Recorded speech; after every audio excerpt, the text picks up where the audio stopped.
Just about 8 years ago, the US Air Force was on the point of retiring its entire fleet of A-10 Thunderbolt IIs, popularly known as Warthogs. What's the new update, and how did it redefine the A-10 Warthog? Stay tuned to find out. Hello folks, welcome back to the channel. In today's video, we will be talking about the all-new Super A-10 Warthog, aka Flying Gun. Before we get into this video, kindly note that the information provided in this video is for educational purposes only. Without further ado, let's dive in. General Mark Welsh III, the then US Air Force Chief of Staff, stated in 2014 that the Air Force needed to retire the A-10 fully if it was to make significant budget cutbacks that freed up funds and manpower needed to be funneled into the stand-up of the new F-35 units. Welsh stated that selling the close air support workhorse would save $3.7 billion over the next 5 years in defense spending, plus another $500 million in modifications that wouldn't be needed. A lot has changed over the years. By 2020, the A-10 is not only still in service, but is also undergoing a slew of improvements to keep it relevant for years to come. New weapons, a redesigned cockpit, and a rethinking of tactics are just a few of the things in the works to keep the Hog's tusk sharp and its community a valuable contributor on the front lines. The A-10 was designed to annihilate Soviet tanks on the plains of Northern Europe, and it was based on the General Electric GAU-8A Avenger 30mm gun and its 7 barrels, which can inflict severe damage on armor. The Warthog's 11 hardpoints have changed over the times, from carrying iron bombs and rockets to carrying the most advanced guided weaponry. Despite earning a fearsome reputation during Operation Desert Storm in 1991 and evolving with the times as new technology became available, the legendary ground attack fighter has been repeatedly targeted by the Air Force for budget cuts. The US Air Force argued that the F-35A Lightning II should take over the A-10's missions, pointing out that the Warthog was no longer capable of surviving in modern high-threat settings with powerful air defense systems. The A-10 community was informed that the long-running war in Afghanistan was concluded and that close air support specialists were no longer required. Meanwhile, A-10 advocates in Congress angrily opposed the ideas, claiming that they would jeopardize the US Air Force's ability to cover this duty. And some even wanted a fly-off to establish that the F-35 could replace the A-10 in this mission once and for all.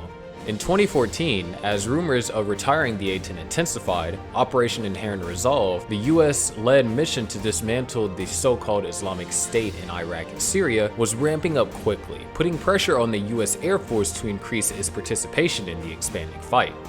The House and Senate Armed Forces Committee restrictions in the fiscal year of 2015 funding bill effectively thwarted efforts to retire the A-10 fleet at home. The A-10 was essentially saved by a perfect storm. The 163rd Fighter Squadron of the Indiana Air National Guard, also known as the Black Snakes, deployed to Central Command Area of Operations in Kuwait in October 2014 as part of a theater security package. The unit was promptly reassigned to Afghanistan, where it was tasked with covering US Army withdrawals from forwarding operation bases in the war-torn country. However, after only 1 month in theater, the Black Snakes were under pressure to return to Kuwait and join the expanding anti-ISIS fight. The A-10s were put into combat missions almost immediately, demonstrating the A-10's value to senior officials once more. With time, more Warthog squadrons were requested to join the Operations Inherent Resolve mission, providing both CAS and CSAR cover for coalition missions. The all-new A-10. The decision to abandon the A-10 had sparked a chain reaction in terms of support and upgrades. By the summer of 2016, with OIR at its peak, this was all being reversed, with a renewed focus on mission-critical improvements for the A-10. The anticipated end of the A-10 slowed some supply chains for a while, but a series of upgrades quickly got them back on track. All active duty, Air National Guard, and Reserve Command A-10s received the Lightweight Airborne Recovery System V-12 in 2017, allowing pilots to communicate more effectively with persons on the ground such as fallen pilots and para-rescuemen. This was implemented in Suite 8 and is currently integrated in the Central Interface Control Unit on all A-10s to give essential combat search and rescue information. The US Air Force now has 281 A-10s, but several attempts to downsize the fleet have failed. The projected fiscal year 2021 budget for the United States Air Force calls for the elimination of 3 squadrons of jets, or 44 Warthogs. This too may be curtailed, and substantial A-10 improvements are currently in full swing.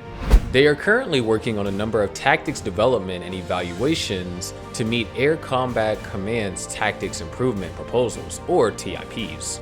A tactics improvement proposal for night museum altitude survivability and low altitude tactics is a contemporary example. The requirement to reevaluate if we can conduct the A-10's principal missions at lower altitudes at night has been spurred by the fidelity of modern night vision goggles. Adapting CSAR techniques and engaging maritime targets with AGR-20 Advanced Precision Kill Weapon System rockets are among the other planned TD&Es. There are also ongoing initiatives to improve the A-10's capacity to operate in remote locations with little backup. The AGR-20 APKWS-2 is a guided variant of the A-10's 2.75-inch folded fin aerial rocket, which was also introduced. The aircraft may now send weapons to several targets with a single button press on a single pass, when previously this required a significant amount of pilot effort. Pilots of the A-10 can use 500-pound class GBU-38 or 54 Joint Direct Attack munitions or 2,000-pound class GBU-31 Joint Direct Attack munitions, and the aircraft will tell the pilot whether they can hit all their targets in a single run. Suite 9 also contained a better helmet-mounted sight known as Hobbit, which is a modification of the THALES VISIONIX Scorpion helmet that A-10 pilots have, the most significant modification since the A-10C. From 2005 onward, the upgrade of A-10As to A-10Cs was a big step forward for the Warthog. Precision weaponry, a half-glass cockpit, and a laser designator pod were all included. Suite 10 is a basic step in upgrading of A-10s as CADing. It will field in the spring of 2021. Suite 10 will have multiple target list upgrades, allowing the pilot to engage multiple targets with 3 distinct weapon types in a single pass. It also incorporates full AGR-20 APKWS integration, which allows users to target at the rocket's maximum kinematic range using aiming solutions that are designed to fit within the rocket's tolerances. The incorporation of the JBU-31V3 JDAM expands the options for using new fuse types, and enhanced JDAM input will give the pilots more confidence in weapon accuracy. Threat information may now be communicated between A-10s via the data link, giving all flight members a better understanding of the situation and increasing their chances of survival. The 40th Flight Test Squadron, based at Eglin Air Force Base in Florida, is currently doing developmental testing for this phase. Suite 11 will be the first A-10 OFP to be developed using agile development methods. This will result in a faster upgrade cycle for relevant improvements. The A-10 will be significantly modernized as a result of both the development approach and the end outcome. On July 25, 2019, the United States Air Force completed a project to re-wing a portion of its A-10C aircraft. Boeing was awarded a $1.1 billion contract in 2007 to produce 173 sets of wings for the project. The replacement wings are intended to endure up to 10,000 equivalent flight hours without having a depot check, allowing the modified planes to stay in operation until 2030 or later. In the fiscal year 2018, another project was funded to provide 112 extra wing sets for the remaining A-10Cs. The A-10 Thunderbolt Advanced Wing Continuation Kit, also known as ATACK program, is purchasing the wing sets for the service. On July 25, 2019, the United States Air Forces completed a project to re-wing a portion of its A-10 aircraft. Boeing was rewarded a $1.1 billion contract to produce 173 sets of the wings for the project. What do you think about the all-new A-10 Warthog? Do let us know in the comments section below. If you enjoyed this video, please check out our other videos.